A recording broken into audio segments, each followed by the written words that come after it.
Estamos iniciando mais um programa, Diálogos sobre a Vida, em que eu e o Marcos Rezende conversamos, dialogamos sobre os ensinamentos desse grande personagem, esse grande instrutor que foi Jiddu Krishnamurti, que trouxe reflexões profundas sobre as questões mais importantes do nosso dia a dia.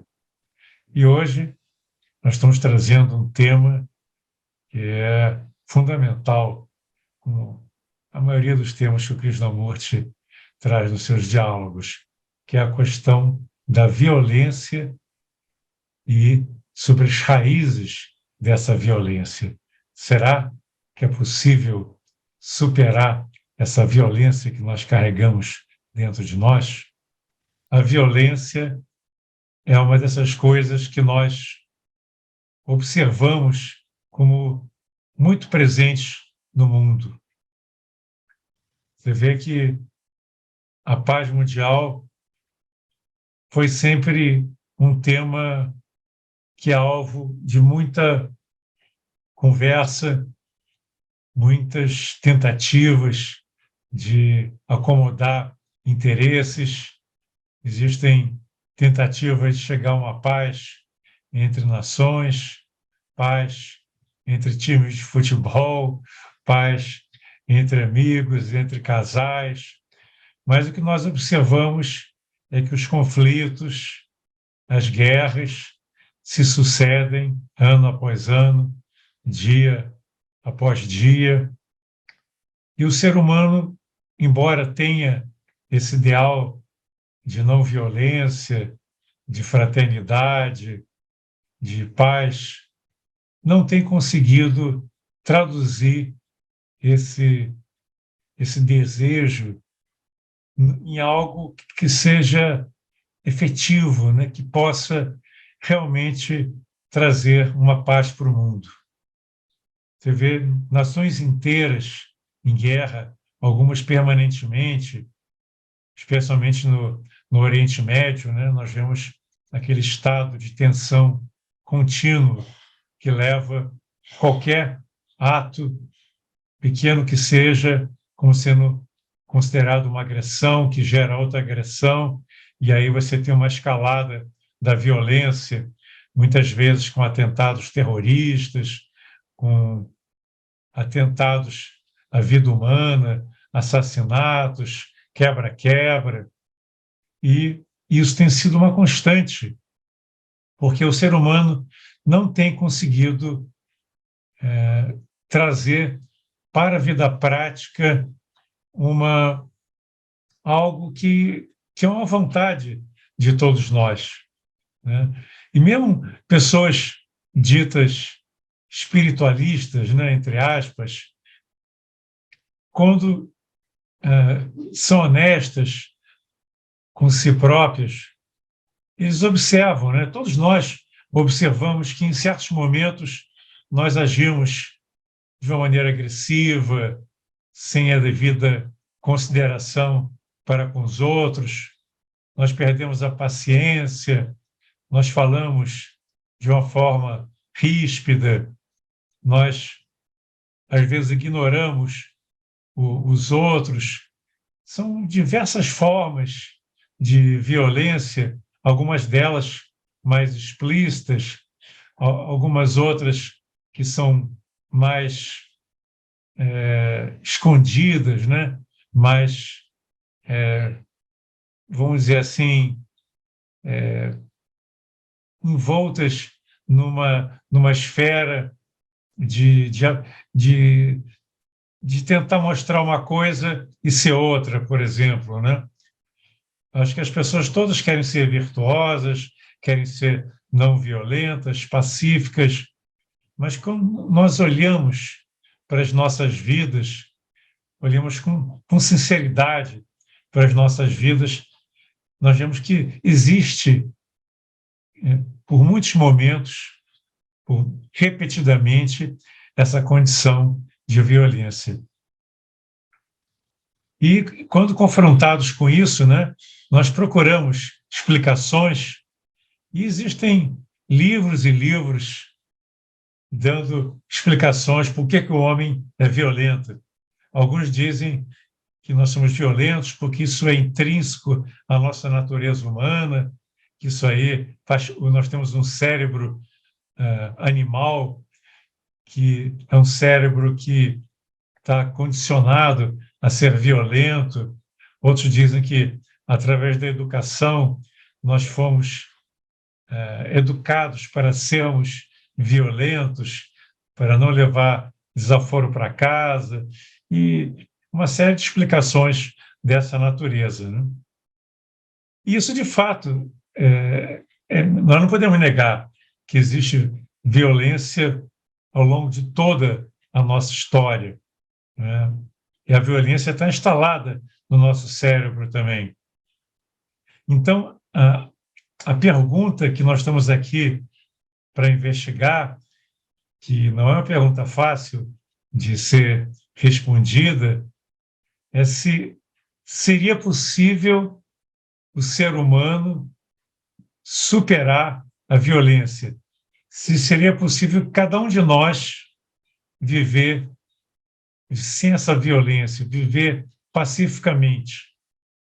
E quando nós falamos em violência, não é só a violência exterior, existe também violência no nosso interior.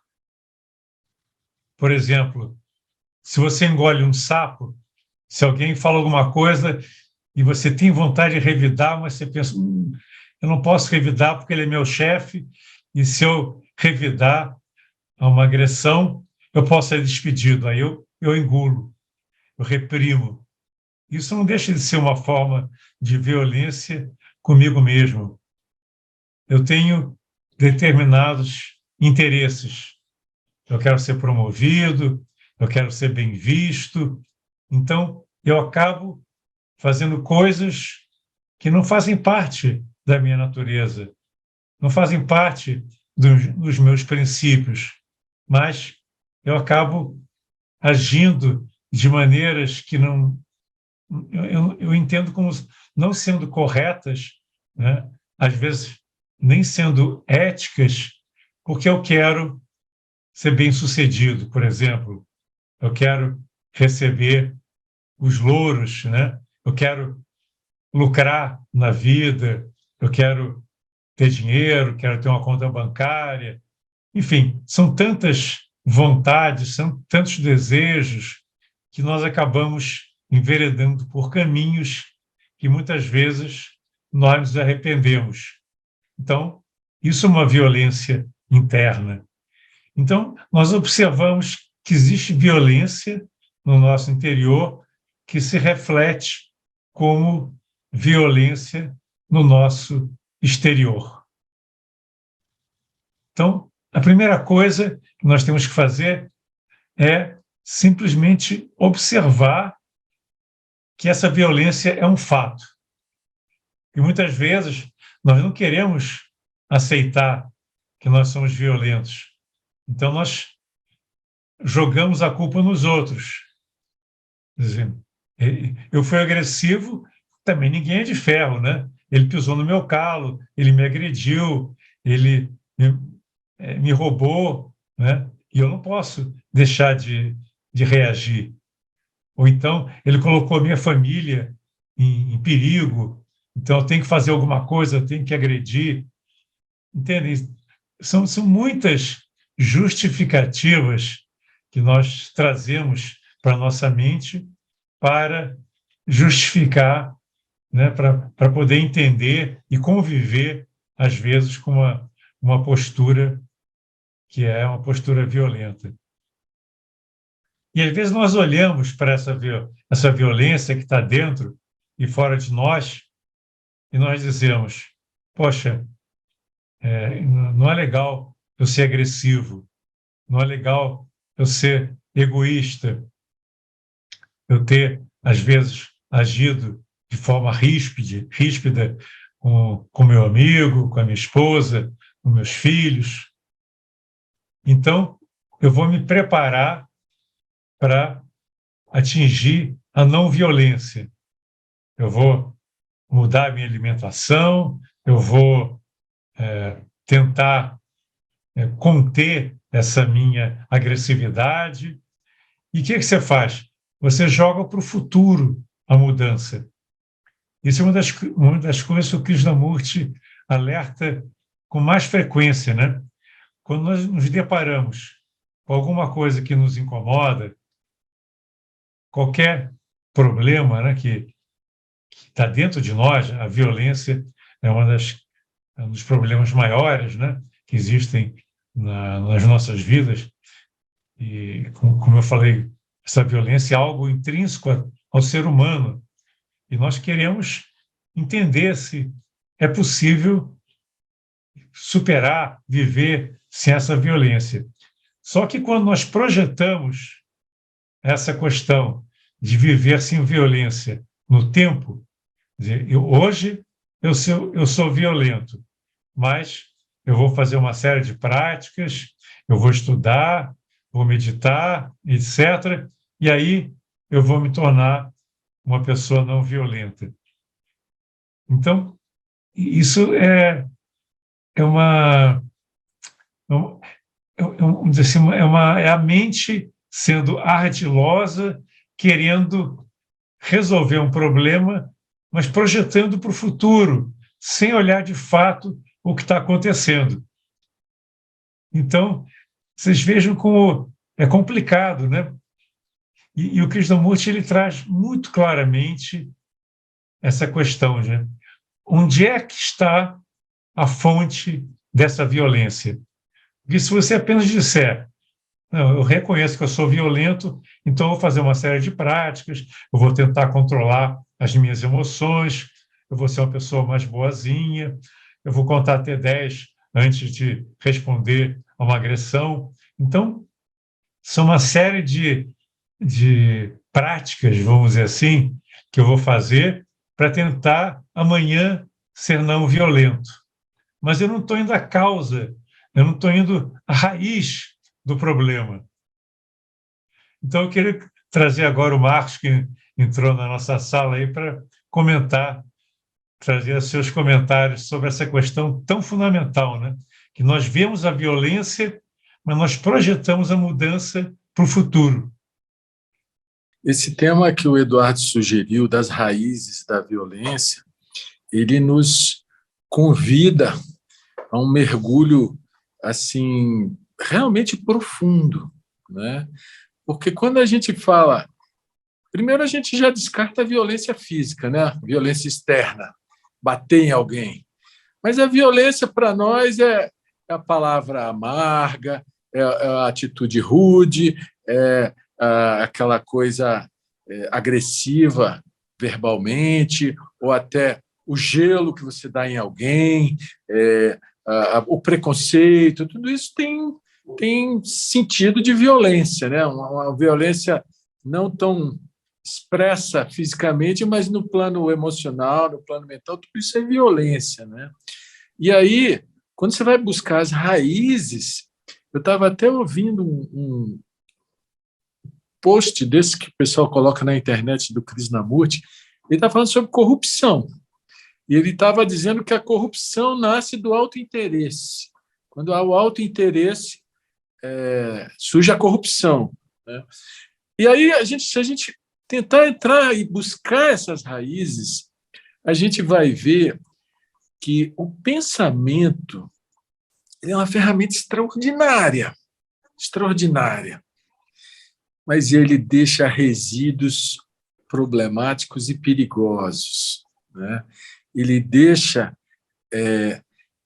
uma sujeira, vamos dizer assim, na atividade dele, quando não é percebida, quando não é integralmente percebida, que gera o mau humor, que gera o aborrecimento, que gera a reação, que gera o desgosto, que gera mágoa, tudo isso. Então, tudo isso tem a ver com esse território. Eu estava até refletindo, depois que o Edu sugeriu esse tema, eu estava até refletindo como conciliar o vazio na mente, tanto aqui nas nossas reuniões, com o pensamento sadio. Porque a violência ela nasce, a meu ver, de resíduos deixados pelo pensamento junto com o emocional também, né? Ambos numa faixa vibratória um pouco mais densa. Eles deixam resíduos que depois dão pontos de reatividade que são violência. Né? Como conciliar o silêncio interior, a mente vazia, com o pensamento eficaz, claro, límpido. Esse é o território que a gente tem que desbravar hoje, Edu, para achar essas tais raízes da violência. O que você acha aí? O Krishnamurti, depois dele fazer essa pergunta tão crucial, né? Se é possível nós vivermos sem violência, mas sem qualquer tipo de violência, né? Ele indaga: será que a raiz da violência não é esse eu, esse eu egoísta, que está interessado apenas no seu conforto, na satisfação dos seus desejos, que quer se impor, que quer poder, que quer ter uma posição social, que quer impor as suas ideias, não é? Esse eu que tem todo um conjunto de quereres, de condicionamentos, será que não estaria aí a raiz da violência? Porque se você quer defender os seus interesses, qual é a maneira que você tem de impor esse interesse sobre os interesses dos outros?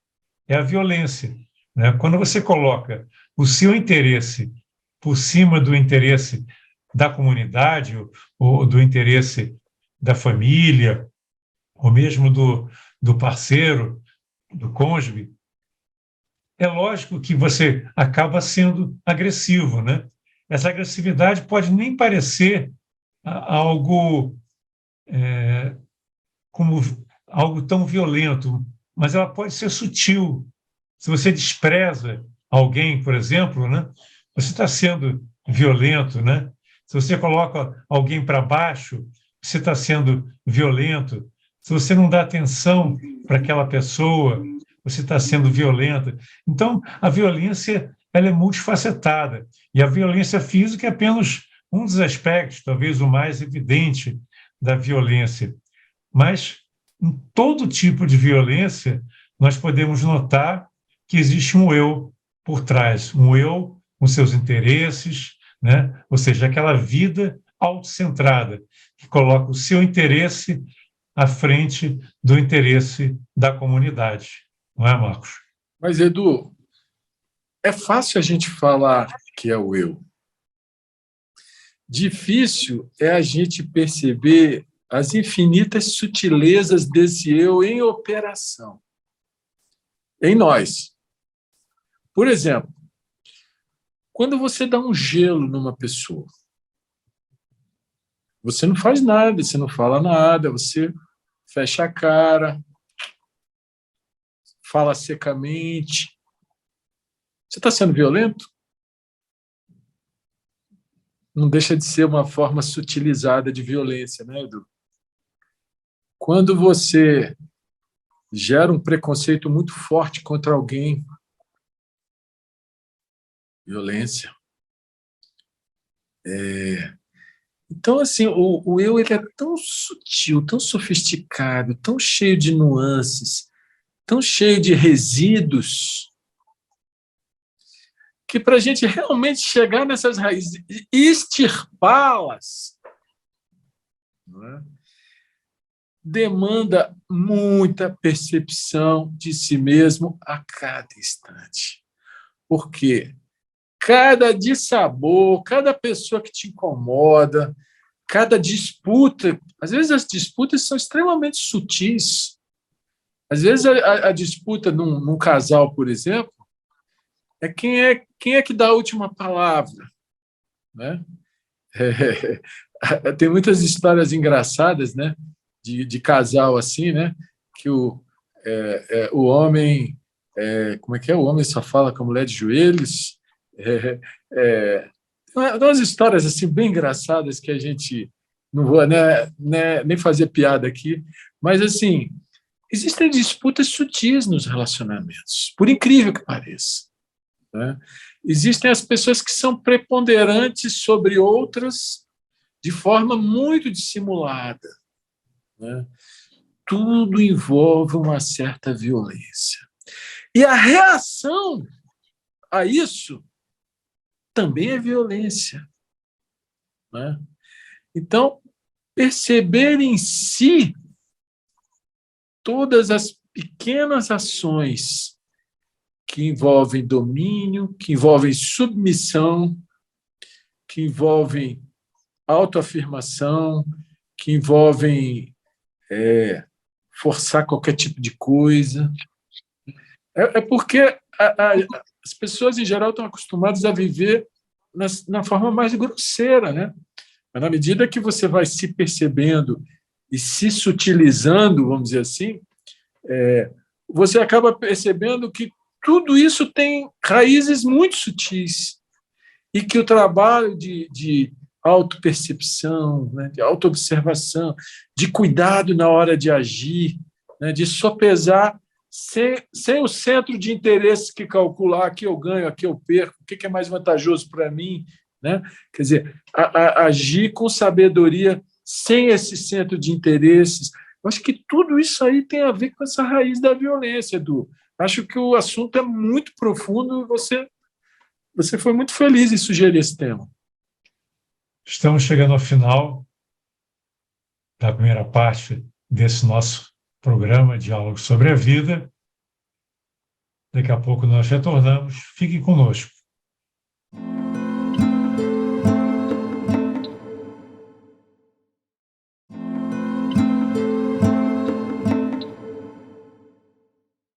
Retomando o nosso diálogo, hoje nós estamos tratando do tema As Raízes da Violência, comentando aspectos da obra de Jiddu Krishnamurti. Marcos, agora, veja bem, se você percebe que a violência sempre está atrelada àquela vida autocentrada, né? Uma vida interesseira, uma vida em que o eu, em primeiro lugar, e os outros depois, né? Aí você diz, não, agora eu estou observando isso e eu quero me transformar, eu quero mudar, eu quero deixar de ser violento, eu quero dar mais atenção às pessoas, eu vou passar a ser uma pessoa boazinha agora, eu vou mudar as minhas atitudes. Aí surge aquela grande questão: quem é que vai fazer essa transformação? Porque se você não estiver muito atento, é o próprio eu que está querendo transformar a si próprio. Ou seja, continua sendo um movimento do pensamento essa tentativa de deixar de ser violento. Então, é a cobra correndo atrás do próprio rabo, ou o cachorro também correndo atrás do próprio rabo. Quer dizer, é o eu tentando resolver um problema que ele mesmo criou. E aí, isso geralmente leva à desilusão. Porque enquanto ele é um eu, ele é um centro, ele está apenas projetando artimanhas para tentar dizer, não, agora eu sou menos violento porque eu comecei a meditar, ou porque eu mudei a minha maneira de ser, não é? Mas, no fundo, a raiz está lá. E, dadas as condições, ela se expressa novamente, porque você não foi até a raiz, você atuou na superfície, você está ali, né, tentando apenas colocar uma camada a mais no seu eu para dar uma imagem que é aquela que você escolheu para você mesmo, que é como você quer ser visto para a sociedade. Edu, você falou aí do cara que quer agora vai ser bonzinho. O bonzinho é uma forma sutil de dominação. O bonzinho, ele é submisso para atingir certos objetivos. Porque a verdadeira bondade, ela não é bonzinho. Ela é uma coisa espontânea que não é nem submissa nem dominante, ela é ela mesma, de uma forma totalmente espontânea, entendeu? Mas nas relações acontecem muitos jogos psicológicos, e eu já vi esse filme muitas vezes em casais, em que um faz o papel do bonzinho e aí o outro vira a megera e vice-versa, né? Porque isso tudo são jogos psicológicos, né? Até eu lembro que o Marco Aurélio falava da síndrome da santidade precoce. Lembra disso? Síndrome da santidade precoce. Isso é comum no meio teosófico, né? O cara se acha muito espiritual e tal, mas é uma falsa santidade, não é santidade, né? Então, assim, eu percebo que é isso que você falou, é o eu. Não tem dúvida que é o eu. O que a gente precisa perceber é que esse eu não é uma palavra, não é uma ideia, é uma coisa viva. Viva para ser decifrada de instante a instante, para perceber a sua reatividade de instante a instante, perceber os seus impulsos de instante a instante, né? Perceber as intenções, porque, no fundo, tem aquele ditado que fala que de bem intencionados o inferno está cheio, mas eu acho falso esse ditado. A não ser aquele bem intencionado que não faz nada, aí é outra história. Mas quando você tem a boa intenção e erra, cara, faz toda a diferença ter a boa intenção. O que está por trás da ação faz toda a diferença, né? E aí você aprende com o seu erro para fazer melhor, né? Mas, assim, sem perceber as mínimas variações do nosso ego, do nosso euzinho, que não é teórico, nós não estamos falando de teoria nenhuma. Não adianta botar o eu como o vilão da história, porque ele é um fato. Ainda que seja um fato subjetivo, um fato psicológico, ele está aí, e é como a gente já falou em outras reuniões, ele precisa estar muito afinado com aquela energia que vem do vazio, aquela energia impessoal, né? Quando existe essa sintonia, ele é um tremendo executor de coisas boas, ele é um tremendo eficiente executor de boas ações. Mas o problema é que é muito fácil a perda da sintonia, é muito fácil o pensamento deixar resíduos do seu movimento automático de autointeresse. E a limpeza desses resíduos, que é a meditação, é um trabalho extraordinário, para todo dia, para toda hora, para todas as situações. Acho que a raiz está aí, nesse resíduo que o pensamento deixa na sua função, no seu automatismo autocentrado. Então, o que a gente percebe é que a gente chega quase que numa condição de um beco sem saída, porque nós dizemos o pensamento, né, o eu, que é o pensamento, ele não pode mudar a si próprio, que é uma ilusão achar que o eu vai resolver um problema que ele mesmo criou. Não é? Quer dizer, o eu é violento, ele percebe a violência e ele encontra uma artimanha, né? Ele faz uns treinamentos, começa a fazer uma série de práticas para dizer, não, amanhã eu não vou ser mais violento. Mas, no fundo, ele está se enganando. E, enquanto for um movimento do eu, você não vai chegar a resultado. Você pode até se enganar, dizendo agora eu sou uma pessoa melhor, mas na hora que a situação aperta, né, aí aquela sua natureza vem à tona novamente, e você não consegue controlar, e você novamente é levado a fazer coisas que você imaginava que não seria capaz mais de fazer. Então, qual seria a saída para você conseguir superar essa violência sem que seja um movimento do seu eu?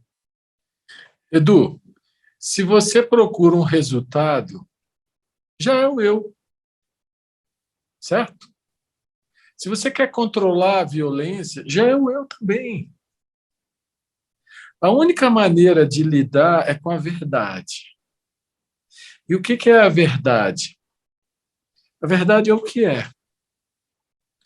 Na medida que a pessoa vai se trabalhando através do autoconhecimento, o que seria uma violência externa, uma atitude rude com alguém, uma palavra amarga, uma agressividade, você passa a perceber a violência interna, antes dela chegar a ser externa.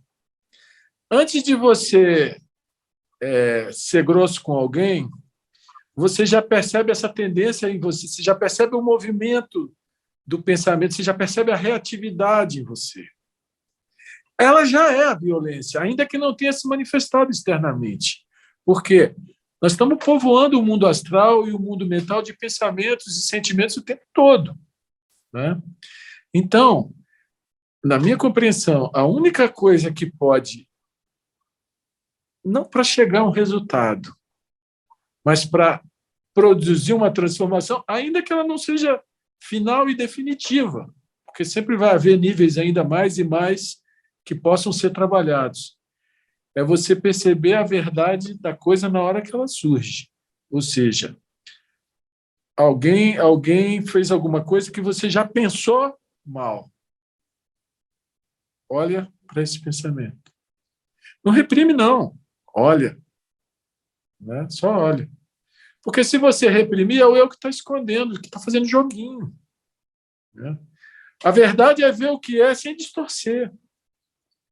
Então, se você sente uma reação qualquer dentro de você, ainda que você não faça nada exteriormente, olha, percebe. Essa percepção é o encontro com a verdade. Você não existe divisão entre o mundo interno e o mundo externo. Às vezes ela sai, e a atitude rude vai para fora, e chega na outra pessoa. Às vezes não, às vezes ela fica em você, mas ela está ferindo do mesmo jeito pelos planos internos. Entendeu? Então, assim, eu penso que a verdade do que é o que transforma o que é. Quando você vê a raiva, o medo, a inveja, a cobiça, você vê como é, sem tirar nem pôr, o poder inconsciente dessa coisa diminui. Depois ele vai vir mais sutilizado, ele vai vir mais disfarçado, ele vai vir mais fantasiado de alguma coisa idealisticamente boa. Mas aí você vai ter o trabalho de olhar com muita verdade para descobrir o que está por trás daquilo, e você vai encontrar mais uma manifestação do eguinho, né? Então, assim, só a verdade liberta, só a verdade transforma. Né? E aí não adianta você querer ter o eu como algo que deveria ser extirpado. Ele está ali. Né? Você tem que aprender com ele, é que nem o Krishnamurti fala. O eu é um livro a ser lido. Opa!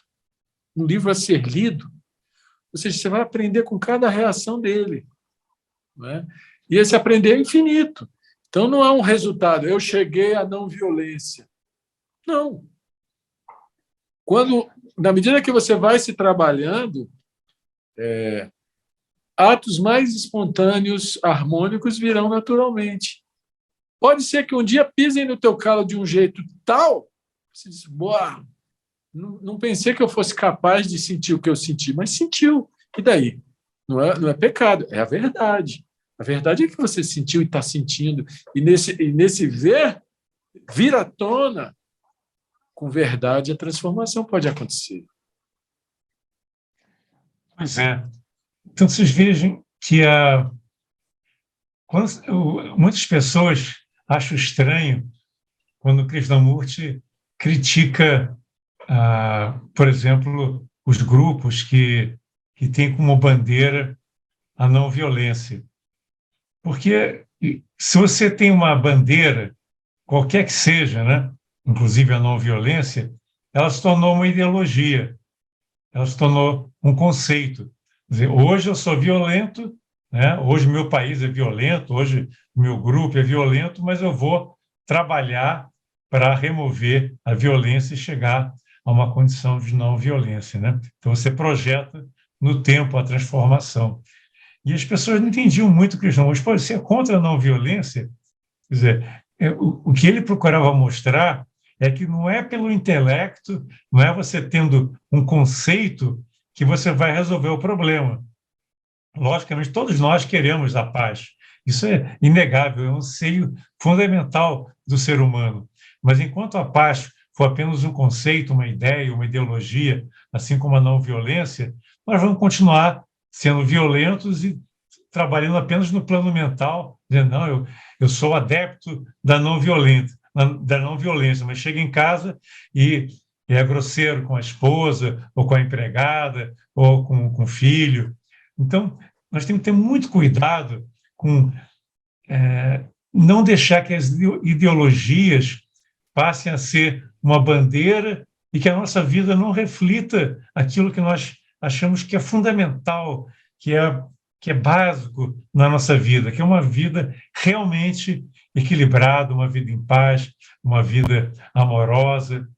E aí, quando você chega àquela condição, não é, Marcos, em que nós percebemos que o pensamento não pode fazer nada para acabar com a violência.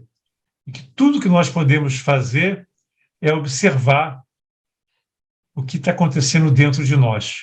Muito mais do que observar o que está acontecendo fora, criticar, julgar, classificar, é olhar e na hora que a violência ocorre, nas suas mais diversas manifestações, você apenas tomar conhecimento e verificar que essa é uma faceta do seu eu e você pode ser diferente. Na medida que você olha e compreende todas as motivações, tudo que está por trás desse ato violento, desse ato de desprezo, desse ato egoísta, né? Se você entender profundamente o que está te levando a agir daquela maneira, aí sim é possível uma transformação. Mas para que isso ocorra, tem que haver aquela quietude mental.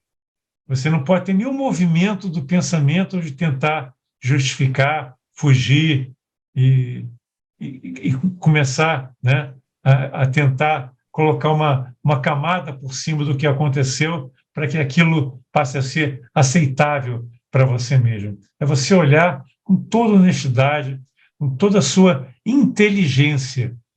Isso é um ponto que os Krishnamurti sempre falaram. A nossa natureza que observa e que permite que haja uma transformação e um aprendizado profundo em nós mesmos, não é o pensamento, é algo que está numa instância, numa dimensão mais elevada. E nós já falamos isso em outras reuniões, né, Marcos?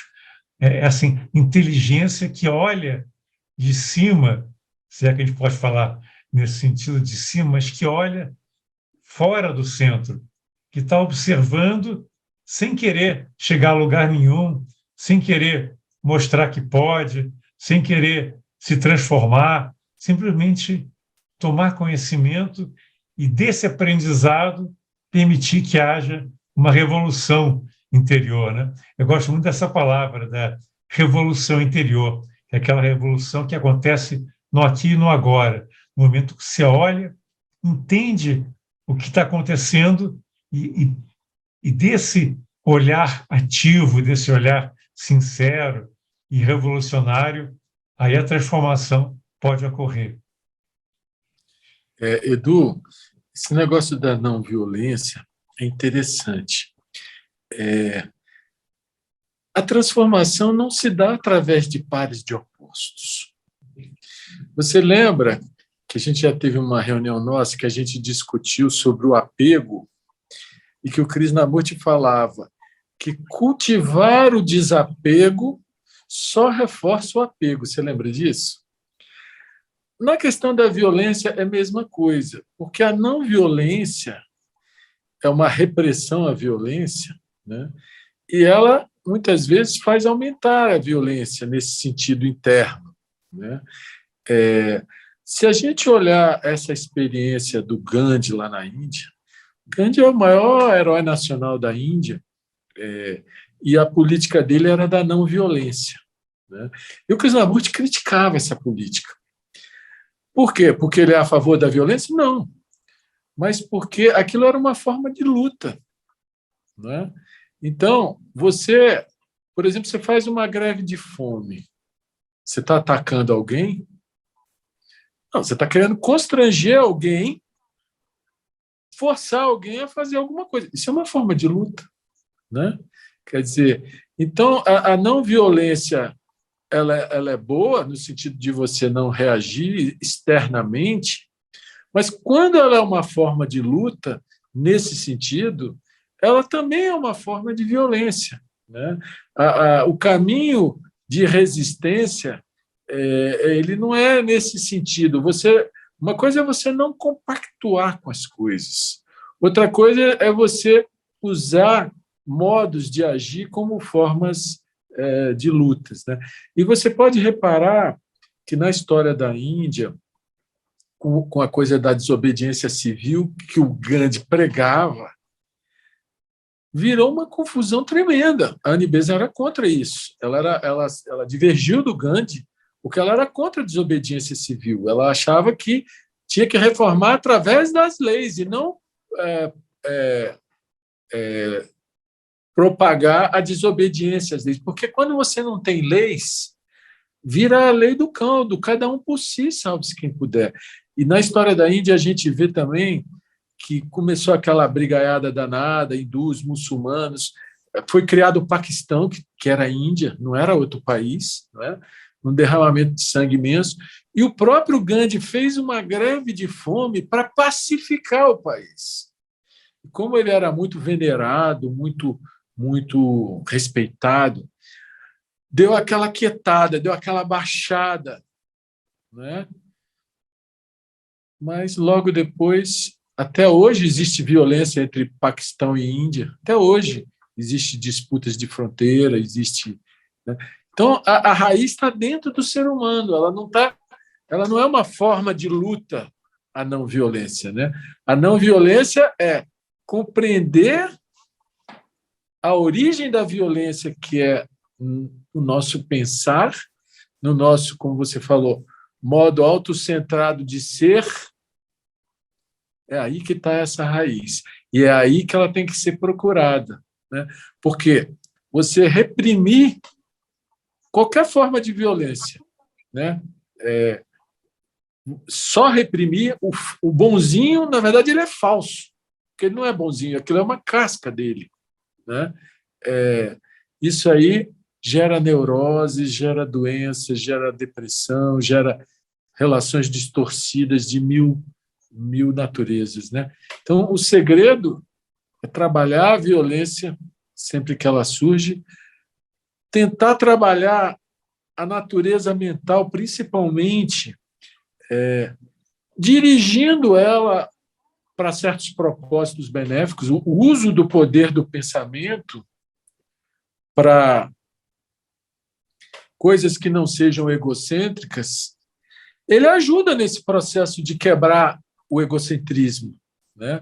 Você fazer meditações em que você não está no estado de vazio, existe o pensamento, mas você está pensando positivamente para um lado, para o outro, para o norte, para o sul, para o leste, para o oeste, para grupos, né? Você está pensando positivamente em pessoas, mandando afeição, sabendo que há um ser divino no fundo de cada ser.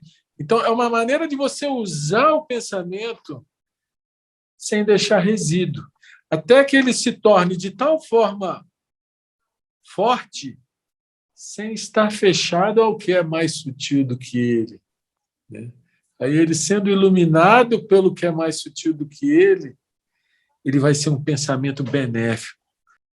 Estamos chegando ao fim do nosso programa, um tema bastante interessante, que essas reflexões permaneçam nas nossas mentes, para que possamos cada vez mais conhecer a nós mesmos, perceber a nós mesmos e, com isso, vivermos de uma maneira mais harmônica, mais plena e mais feliz.